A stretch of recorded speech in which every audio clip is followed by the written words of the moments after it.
students, how are you? Today we are going to learn a story written by A.J. Cronin. This story was based on our theme, that is, if there is a way, if there is a will, there is a way. Means that if you have a strong will in your mind, you will succeed in your any task. विद्यार्थी मित्रांनो, आज आपण शिकणार आहोत unit number 3, activity number 3.4, the gentleman of Verona. ह्या धड्याचं हे नाव आहे, शीर्षक आहे. या धड्याचे लेखक आहेत ए.जे. क्रॉनिन. त्यांनी ही जी गोष्ट दिलेली आहे, या गोष्टीमध्ये 2 लहान मुलांची गोष्ट आहे. ही गोष्ट आपल्या जिथे इच्छा तिथे मार्ग या वाक्प्रचारावर आधारलेली आहे. म्हणजेच या धड्यामध्ये आपल्याला आपल्या मनातली जर तीव्र इच्छा असेल तर आपल्याला त्या गोष्टीपर्यंत पोहोचण्यासारखी मार्ग नक्कीच सापडतो. आणि मार्ग सापडतो म्हणजे काय, तर आपण त्या मार्गापर्यंत पोहोचू शकतो, कारण आपल्या मनात जिद्द असते. अशीच या गोष्टीचे आपण आज ऐकणार आहोत. चला तर आपण आज हा धडा वाचूया. Okay, student, I will read the lesson and you listen it carefully. A.J. Cronin has a very well carved idea of selfless help and explained the importance of dedication towards relationship in the story. The Two Gentlemen of Verona. The story revolves around the two boys named Nicola and Jacopo, who do numerous things to earn money only to pay for their sister's treatment, who suffers from tuberculosis of the spine. Now, student, this was an idea. This idea was created and established by A.J. Cronin. He was a selfless help and explained the importance of dedication. Dedication means निश्चय, करार. The relationship. Here they shows us the relationship between the two brothers and sisters. They have one sister. The one sister, she was suffering from tuberculosis. The two boys, Nicola and Jacopo, they earn money to treat their sister. मित्रांनो, या धड्यामध्ये या AJ. क्रोनिनच्या डोक्यामध्ये एक कल्पना आली. ती त्यांनी या धड्यातून आपल्यामध्ये मांडली, ज्याच्यामध्ये निस्वार्थीपणे एखाद्याला मदत करणं आणि ती मदत करताना निश्चय एखाद्या गोष्टींबद्दल समर्पण कसं असतं, नात्यामध्ये समर्पण कसं निर्माण होऊ शकतं, ह्याच्यासाठी हा धडा त्यांनी दिलेला आहे. याच्यामध्ये ही 2 मुलं जी आहेत, जेकोपो आणि निकोलस, ह्या दोघ जण बऱ्याच गोष्टी करून पैसे कमवतात, कारण त्यांना त्यांच्या बहिणीवर उपचार करायचे असतात, जी क्षयरोगाने ग्रस्त झालेली असते. ह्याच्यामध्ये पहिला शब्द आहे कर्व द आयडिया, म्हणजे कल्पना मांडणे. दुसरा आहे डेडिकेशन. डेडिकेशन म्हणजे एखाद्या गोष्टीबद्दल समर्पक भावना असणे, समर्पणाची भावना असणे. आणि ट्युबरक्युलोसिस म्हणजे क्षयरोग. पुढचा धडा बघूया, पुढचा पाठ बघूया. The story begins with the narrator driving down the foothills of the Alps. Here is when he first encounters the two brothers selling wild strawberries. Even after the driver forbids the narrator to buy the wild fruits, he buys the biggest basket and drives toward the town. This scene emphasizes on the first step of growing intimacy between the narrator and the two boys. Here there are 3 words. First, encounter, means meet face to face. Second, forbid. Forbid means not allowed. Emphasize. Emphasize means stress upon. We have to stress a typical word or typical things. Intimacy. Intimacy means close relation. The story was start when the narrator he was driving the foothills of the Alps. He first he first met the face to face the two children. They are selling strawberries. Even after that strawberries, two boys asked the narrator to buy the strawberries. He don't want to buy all the strawberries, but the narrator was not allowed to sell all the strawberries. So they buy the biggest basket from the two boys and drives towards the town. This scene was stressed upon his mind that the close relationship started with the two little boys and the narrator. मित्रांनो, याच्यामध्ये चार शब्द आलेले आहेत. Encounter. Encounter म्हणजे समोरासमोर भेटणे किंवा गाठ पडणे. दुसरा शब्द आहे फॉरबिड. फॉरबिड म्हणजे मना करणे, मनाई करणे. तिसरा शब्द आहे एम्फसाइज. एम्फसाइज म्हणजे भर देणे, एखाद्या गोष्टीवर भर देणे. आणि चौथं आहे इंटिमसी. इंटिमसी म्हणजे दोघांमध्ये मैत्री निर्माण होणे.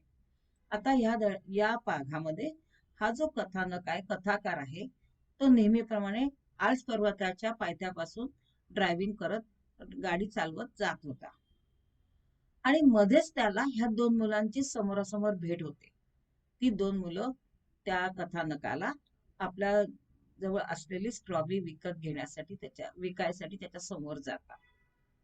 समोर गेल्यानंतर त्या कथानकाला ती स्ट्रॉबेरी घेऊ नये असं वाटू पण शकलं नाही, कारण त्या मुलांच्या चेहऱ्यावरून तिला इतकी लहान मुलं आहे ज्यांचं शाळेत जायचं वय आहे आणि ही मुलं रस्त्यावर स्ट्रॉबेरी विकत आहे. आणि ही स्ट्रॉबेरी विकताय म्हणजे त्यांना पैशाची गरज आहे हे या कथानकाला समजलं. त्याच्या मनात इच्छा नसताना देखील त्यांनी त्याच्याकडून मोठ्या प्रमाणात स्ट्रॉबेरी विकत घेतली. आणि स्ट्रॉबेरी विकत घेतल्यानंतर ते परत शहराकडे निघाले. या प्रकारच्या गोष्टींनी त्यांच्या मनावर भर दिला की ह्या दोन मुलांमध्ये आणि आपल्यामध्ये ही एक चांगली मैत्री निर्माण होऊ शकते का? कारण ती दोन लहान मुलं कुठल्या ना कुठल्या कारणाने चांगल्या मार्गाने पैसा कमवण्याचा प्रयत्न करत होती आणि त्यांचं वय शाळेत जायचं होतं, परंतु ही मुलं व्यवसाय करत होती. या गोष्टीचा परिणाम त्या लेखकाच्या मनात, कथानकाच्या मनात खूप झाला आणि त्यांनी ठरवलं की ह्यांच्याशी मैत्री तयार करायची, मैत्री निर्माण करायची, कारण ही दोन मुलं आणि तो कथाकार या दोघांमध्ये खूप मोठ्या प्रमाणात जिवलग मैत्री निर्माण झालेली होती. Next day the boys are found shining shoes in the public square. This amazed the narrator. This is when they reveal the fact that they do the numerous kind of things to earn money. Here the narrator is shown to develop a soft corner for them in his heart. He finds them to be innocent, serious, pleasant, and earnest. Now, on the next day, when the narrator was driving, he saw that the two little boy, now they are doing the different kind of work. They are shining and polishing the shoes in the public square. This was very amazing. The narrator feel that it was amazing. They shown their qualities of doing the work. This was very kind of things to earn money that the two little boy they find. Now the narrator was feel very soft corner, develop very soft corner in his mind about the two children. He find that the narrator find that the two boys, they are innocent. They are very serious about their money and work. They pleasant and they earnest to earn money for their self. Means that here the narrator explained their another kind of work which The two little boys, they are performing. In the square, they are polishing the people's shoes. आता ह्या धड्यामध्ये दुसऱ्या दिवशी जेव्हा तो कथानक परत निघाला तेव्हा त्यांनी काय बघितलं तर ही दोन लहान मुलं जेकब आणि निकोला जेकपो आणि निकोला ही दोन मुलं चौकामध्ये लोकांच्या बुटांना पॉलिश करण्याचं काम करत होती. हे बघून त्या कथानकाला आश्चर्य वाटलं. त्यांनी विचार केला, अरे ही मुलं इतक्या लहान वयात यांची शाळेत जायचं वय आहे, त्या वयामध्ये जर ही मुलं अशा प्रकारे कामं करत आहेत म्हणजे ह्याला यांच्या मागे काहीतरी समस्या आहे, यांना मागे कोणी नाही. आणि ह्या विचाराने तो जो कथानक होता त्याला आपल्या मनामध्ये त्या मुलांबद्दल एक छोटीशी प्रेमाची भावना निर्माण झाली. आणि त्यांना त्या कथाकाराला असं वाटायला लागलं ही मुलं जी आहेत ही निरागस मुलं आहे, हे आपलं कुठलंही काम गांभीर्याने करतायत कारण त्याच्यात त्यांना पैसे अपेक्षित आहेत. त्याचबद्दल पैसे ते काम करताना आनंदाने करतायत, करायचं म्हणून करत नाहीयेत, तर त्याच्यामध्ये देखील ते आनंद शोधतायत. आणि ही करण्याची त्यांची इच्छा प्रबळ आहे, उत्कट इच्छा आहे. त्यांना काम करण्याची अपेक्षा इच्छा आहे आणि म्हणून हे ते काम करत आहे. विद्यार्थी मित्रांनो, आपल्याहीकडे आज शाळेमध्ये बरेचसे विद्यार्थी स्वतः काम करतात, पैसे कमवतात आणि मग शाळेत येतात.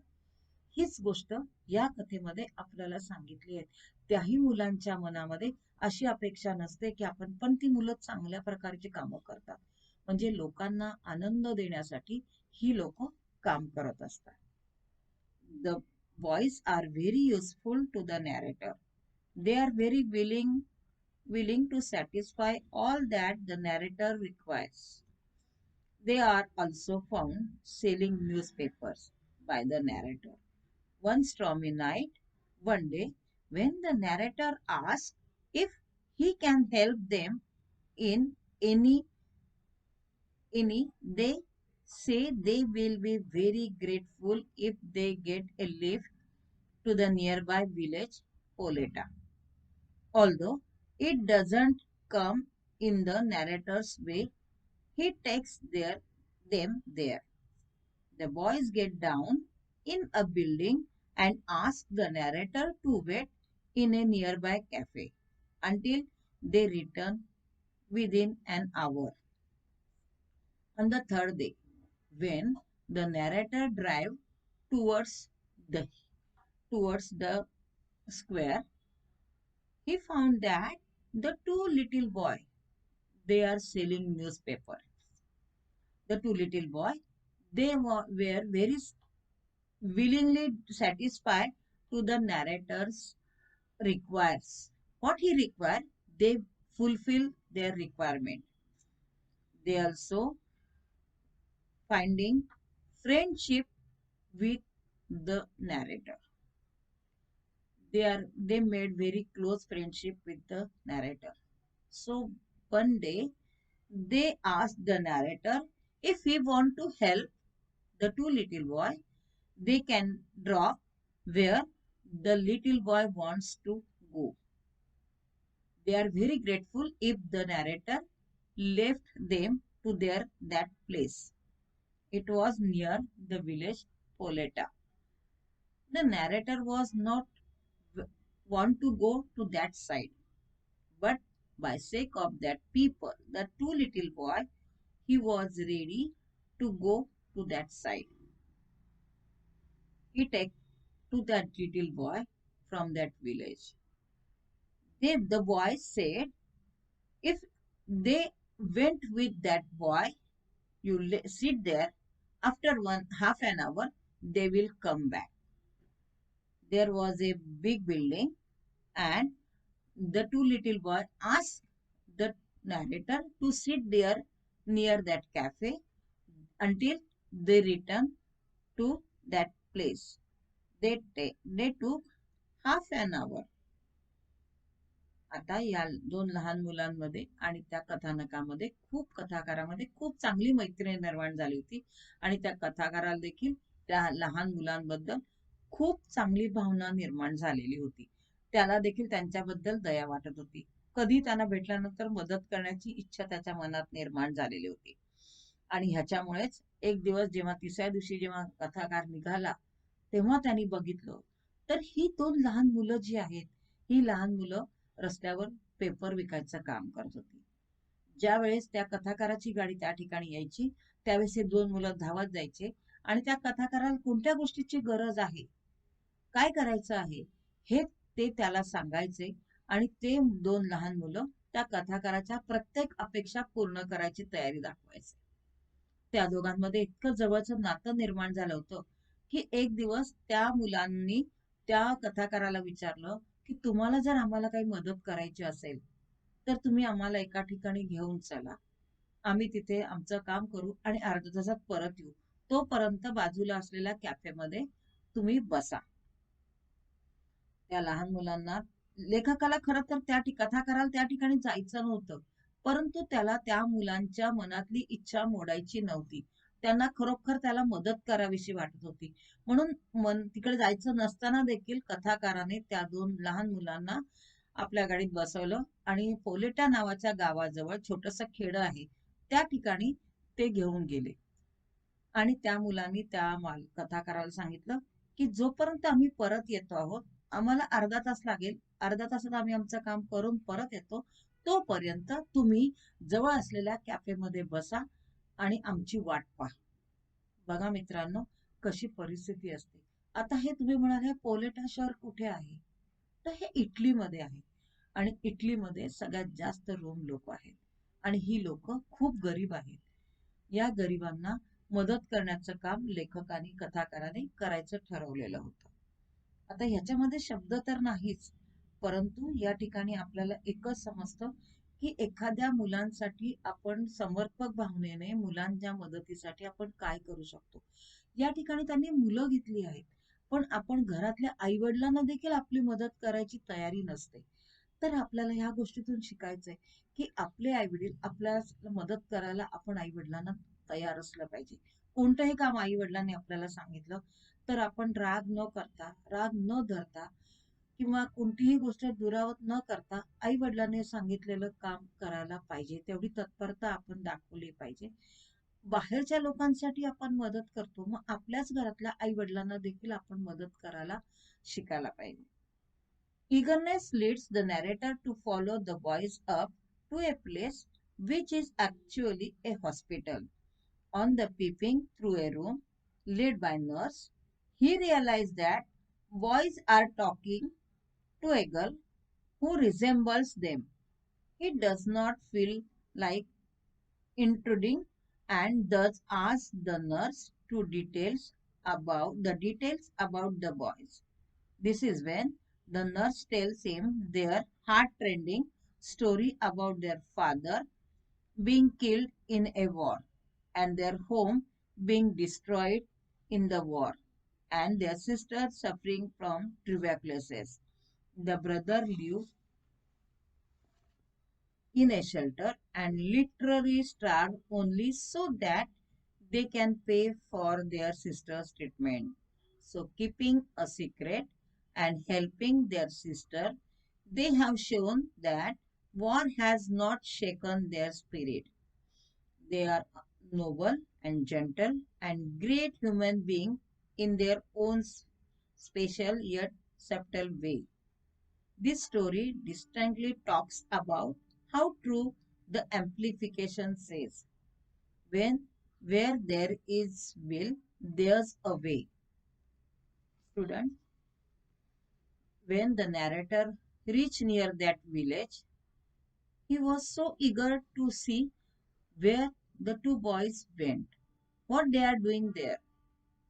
It was on a very big dense forest, and the two boys went to that forest. So eagerness leads the narrator to follow the two little boys. On peeping through that side, there was a hospital. In that hospital, there was a window. The narrator peeped in that window. He saw that there was a nurse and the two little boys, Jacopo and Niccolo. They talked to that nurse.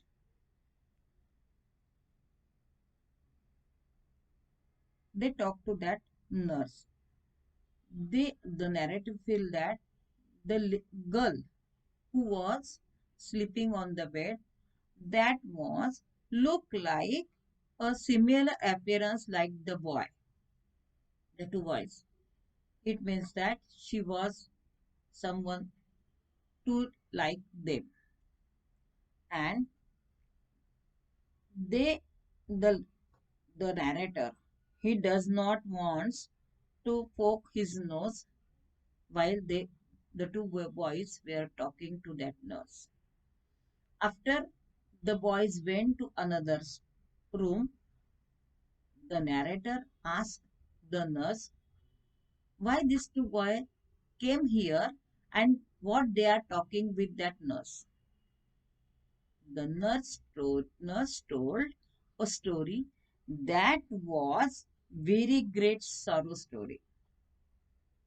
She said that their father and mother was not killed in the war, and they were home also destroyed in that war, and their little sister, she was suffering from tuberculosis. So the two boys, they have no shelter. They literally starve some 1 or 2 days because they want to gather the money for their sister. She wants, they want to make a treatment to their sister. They never told anyone. They keeping secret and helping her sister by showing their spirit. They have not reduced eagerness to do something. War has not shaken their spirit. Means they are eager to do for their sister. Then this was the people. They are noble and gentle and great human beings in their own difficult find out way. The story clearly talks about the truth of the statement. What is that statement? It is a statement that there is will, there's a way. Means that if you have strong will in your mind, you will surely find the way. But if you don't have a will in your mind, you will not get any way to reach your goal. Means first you keep a goal in your mind, took efforts.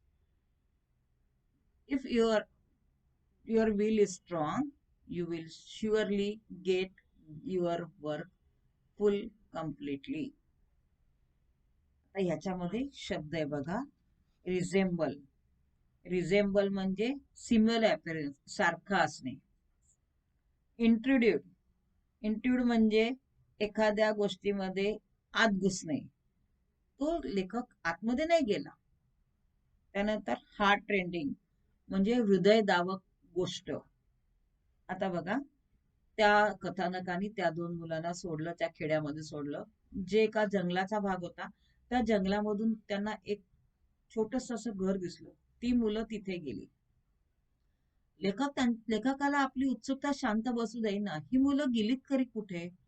त्यांना कोणी काय करेल का? या भीतीने लेखक त्यांच्या मागे मागे उत्सुकतेने गेला. पाहिलं तर त्या ठिकाणी एक हॉस्पिटल होतं, एक दवाखाना होता. त्या दवाखान्यामध्ये ही दोन मुलं गेली आणि त्या एका खिडकीमधून लेखकाने आतमध्ये बघितलं तर त्याला आश्चर्य वाटलं, कारण ती दोन लहान मुलं त्या आतमध्ये असलेल्या एका नर्सशी बोलत होते आणि त्या नर्सला ते काहीतरी सांगत होते. पण लेखकाला मात्र आतमध्ये जाण्याची इच्छा झाली नाही. लेखक तिथेच थांबला. जेव्हा ती दोन मुलं दुसऱ्या खोलीमध्ये गेली, ज्या ठिकाणी त्यांची बहीण होती, तेव्हा लेखकाने खिडकीतून त्या नर्सला विचारलं की काय ही दोन मुलं कोण आहेत, ही इथे का येतात आणि हे पैसे का दिले.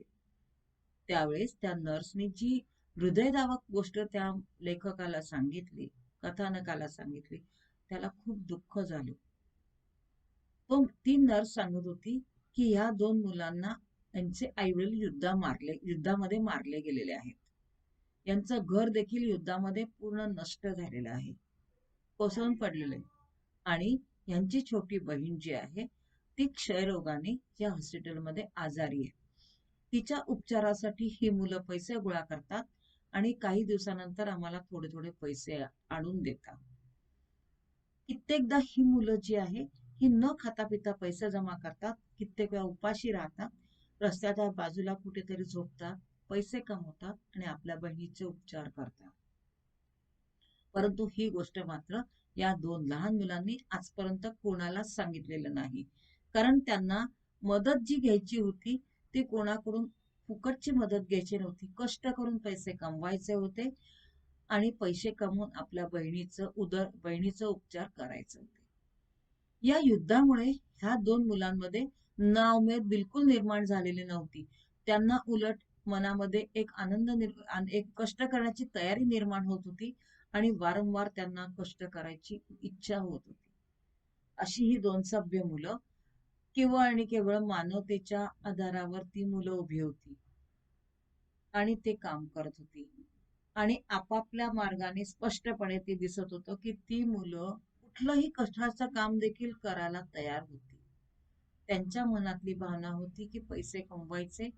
कित्येक वेळा उपाशी राहून देखील या मुलांनी पैसे कमवायचा मार्ग पत्करला होता. एखाद्या वेळेला जर काही मिळालं नाही तर ती मुलं उपाशी राहायची आणि ते पैसे आपल्या बहिणीच्या उपचारासाठी द्यायचे. आणि म्हणून आपल्याला असं खात्रीशीर स्पष्टपणे म्हणता येतं की एक म्हण त्या ठिकाणी वापरलेली आहे की तुमच्या मनात जर इच्छा असेल तर तुम्हाला मार्ग सापडतो. विद्यार्थी मित्रांनो, खरोखर आपल्या मनात जर एखाद्या गोष्टीची इच्छा निर्माण झाली असेल, आपल्याला एखादी गोष्ट करण्याची प्रवृत्ती असेल, आपण ती मनापासून करण्याची तयारी असेल तर आपल्याला नक्कीच मार्ग सापडतो. आता उदाहरण बघा ना, आपण शाळा चालू नाहीये, आपण शाळा बंद आहे, कोविडमुळे आपल्या शाळा बंद झालेल्या आहेत, पण शिक्षण मात्र थांबलेलं नाही. का बरं? तर आपल्या शिक्षणाचा मार्ग हा पूर्ण झाला पाहिजे. शिक्षण तर आलंच पाहिजे. शिक्षणापासून मुलं वंचित राहता कामा नये ही आपल्या मुख्याध्यापकांची भावना आहे. आणि म्हणून आपल्या मुख्याध्यापकांनी आपल्याला व्हिडिओ शूटिंग करून तुमच्यापर्यंत अभ्यासक्रम, परीक्षा, तुमच्या शंका जे काही असतील त्या माध्यमातून आमच्यापर्यंत तुम्हाला पोहोचवण्याचा हा प्रयत्न केलेला आहे. विद्यार्थी मित्रांनो, इटली मधली ही जी गोष्ट आहे ही खरोखर मनाला भेदून जाणारी गोष्ट आहे. बघा, गरीब 2 मुलं आपल्या बहिणीचा जीव वाचवण्यासाठी, तिच्या आजारातून सुटका करण्यासाठी किती प्रकारची कामं करतात. आपण मात्र आपल्या बहिणीसाठी एवढं सुद्धा करू शकत नाही की आपल्याला बहिणीने एखाद वेळेला सांगितलं की एखादी गोष्ट मला आणून देता आपण चिडचिड करतो, रागावतो, तिला वाटेल तसं बोलतो. जरी आपली बहीण मोठी असेल, छोटी असेल, तरी मित्रांनो हे नातं आपल्याला फार लवकर समजत नाही. जेव्हा आपण मोठे होतो, आपल्याला समजायला लागतं, तेव्हा आपल्याला आपल्या बहिणीबद्दल, आपल्या भावाबद्दल प्रेम निर्माण होतं. पण त्यावेळेस मात्र ती वेळ गेलेली असते. मित्रांनो, एकदा गेलेली वेळ कधीच येत नाही. आपण आई वडिलांना पण वाटेल तसे बोलतो, शिक्षकांना पण नावं ठेवतो. मग आपण हे करून काय मिळवतो? तर आपण दुसऱ्याच्या मनातलं आदराचं स्थान तर निर्माण करतच नाही. या उपर आपण शिक्षकांच्या मनात, आई वडिलांच्या मनात एक अढी निर्माण करून घेतो. आणि विद्यार्थी मित्रांनो, हे बरोबर नाही. आज आपण छोटे आहोत, आपल्याला कळत नाही, पण कळत नकळत आपल्याच्याने बऱ्याच गोष्टी घडून जातात. मग असं होऊ नये म्हणून आपण आई वडिलांना, आपल्या बहीण भावंडांना, आपल्या शिक्षकांना, आपल्या जवळच्या नातेवाईकांना कुठलंही काम सांगितल्यानंतर आनंदाने करायला तयार असलं पाहिजे. कारण आपण एकमेकास सहाय्य करू अवघे धरू सुपंथ असं म्हणतो, पण प्रत्यक्षात मात्र आपण ते करत नाही. का करत नाही? तर कारण आपल्याकडे कष्ट करण्याची तयारी नसते. म्हणून मित्रांनो, या गोष्टीतून आपण एवढा तरी बोध घेऊ शकतो की आपल्याला ती गोष्ट करायची तर आहेच, ती टाळायची नाही. मग ह्याच्यासाठी थोडेसे कष्ट पडले तर आपण ती गोष्ट करायला पाहिजे. करता आली पाहिजे. त्याच्यातून आपण एवढं शिकू शकतो की आपल्या बहीण भावंडांसाठी आपण काय करू शकतो. बघा, ती 2 लहान मुलं प्रत्येक वेगवेगळ्या प्रकारचे, कधी स्ट्रॉबेरी विकतायत, कधी लोकांची बूट पॉलिश करतायत, कधी वर्तमानपत्र विकतायत. तर काही ना काही प्रयोग करून ते कष्टाने पैसे कमवतात. कोणी दिलेली देणगी सहजासहजी स्वीकारत नाही. ते काम करतात आणि पैसा मिळवतात. म्हणजे कष्टाने फळ मिळवतात, कष्टाने पैसे मिळवतात.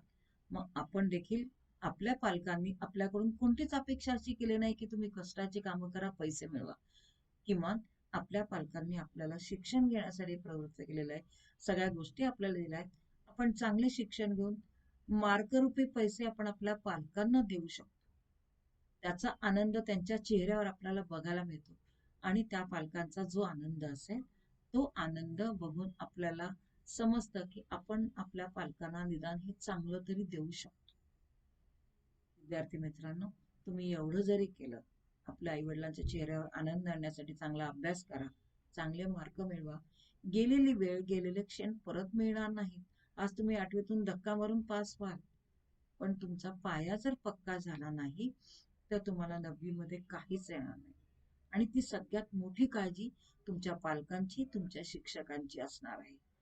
तुम्हाला असं वाटेल आपण 8वीतून 9वीत आलो, 9वीत पण आपण जाऊ. पण 9वी प्रत्येक वेळेस कोविड नसतो रे बाळांनो. कोविडपेक्षा आपण कोविडमध्ये देखील चांगला अभ्यास करून कसे मार्क मिळवता येतील? आपण तर घरीच आहोत. जास्तीत जास्त वेळ अभ्यासात घालवू, आई वडिलांना त्रास देणार नाही.